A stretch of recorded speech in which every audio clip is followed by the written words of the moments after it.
तुम्हें छोटा भीम तो याद ही होगा, हाँ वही लाल धोती वाला बच्चा। लेकिन तुमने उसकी धमाकेदार adventure throne of Bali movie देखी है? क्या थी बाली के राजा और रंगधा की कहानी, और कैसे भीम और उसके दोस्तों ने एक पूरे राज्य को बचाया। अगर तुमने बचपन में यह मूवी नहीं देखी है तो आराम से बैठ जाओ और खाने के लिए कुछ ले आओ, क्योंकि आज हम बात करने वाले हैं छोटा भीम और थ्रोन ऑफ बाली की। हम ताकतवर बलशाली यहाँ के राजकुमार, नाम है अर्जुन, बाली में हम शक्ति के अवतार। फिल्म की शुरुआत होती है ढोलकपुर से। एक दिन बाली से एक शाही दूत आता है और राजा इंद्रवर्मा को एक निमंत्रण पत्र देता है। ये कोई साधारण न्योता नहीं था। बाली का राजा अपने पुराने मित्र को अपने राज्य में चल रहे भव्य उत्सव में शामिल करना चाहता था। राजा इंद्रवर्मा, इंदुमती और हमारे हीरो भीम अपने दोस्तों छुटकी, राजू और जग्गू के साथ सफर पर निकलते हैं। सफर बेहद खूबसूरत था। नए देश की खोज, नई जगह, सबके चेहरे पर खुशी और उत्साह था। लेकिन उन्हें क्या पता था कि यह यात्रा उनके जीवन का सबसे बड़ा युद्ध बनने वाली है। दूसरी तरफ अंधेरे और रहस्यमयी जंगलों में एक डरावना नाम गूंज रहा था, रंगड़ा, जिसको यक पागल इंसान ने उसके श्राप से आजाद कर दिया था। वो कोई साधारण औरत नहीं थी, बल्कि एक शक्तिशाली तांत्रिका जिसके पास अंधेरे की एक विशाल सेना थी।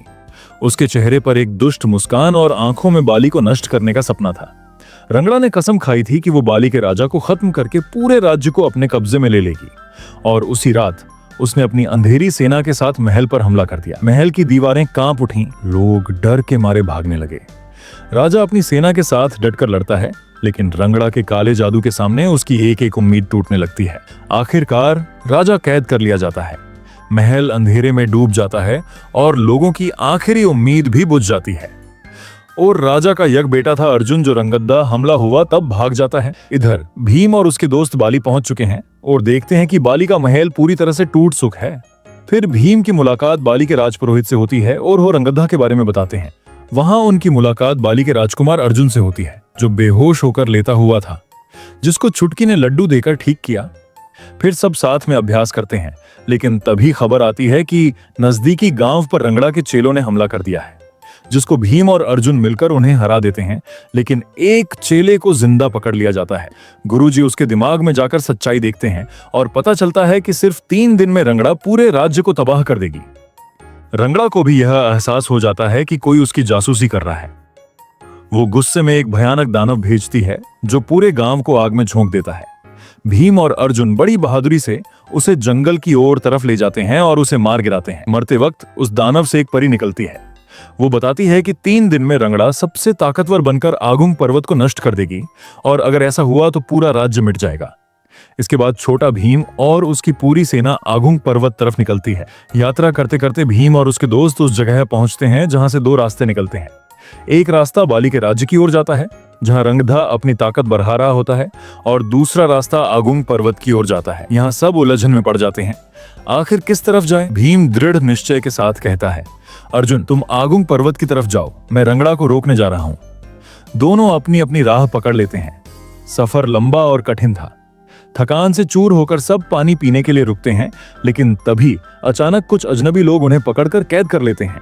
उधर अर्जुन को सांपों के कुल के लोग पकड़ लेते हैं। पहले वो उसे दुश्मन समझते हैं, लेकिन जब अर्जुन उन्हें बताता है कि वह बाली का राजकुमार है, तो वो उसे मंदिर में जाने की अनुमति दे देते हैं। उधर भीम सेनापति तक पहुंचता है और उसे सच बताता है कि रंगड़ा वापस आ चुकी है।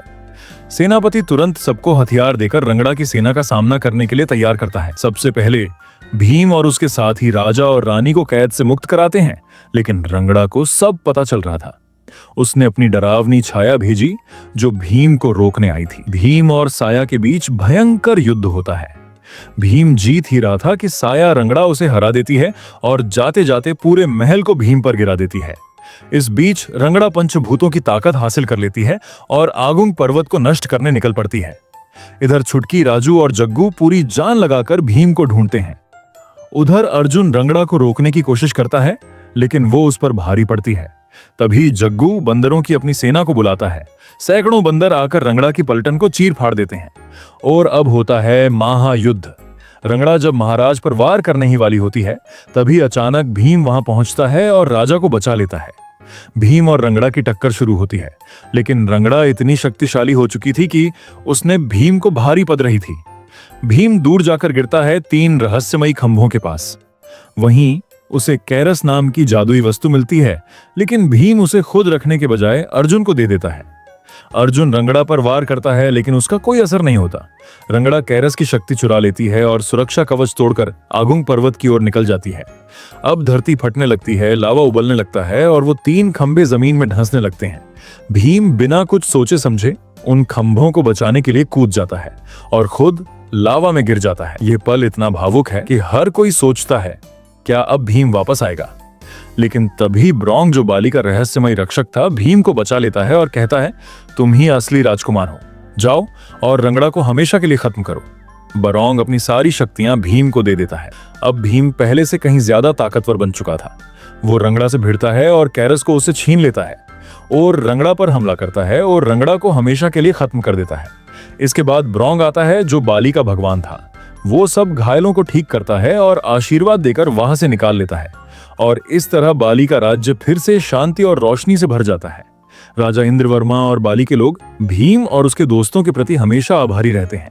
तो दोस्त, ये थी छोटा भीम एंड ऑफ बाली की पूरी कहानी। अगर ये वीडियो तुम्हें अच्छा लगा हो तो यक लाइक कर देना, क्योंकि यक वीडियो बनाने में बहुत टाइम लगता है। तो मिलते हैं अगले वीडियो में, तब तक के लिए बाय बाय।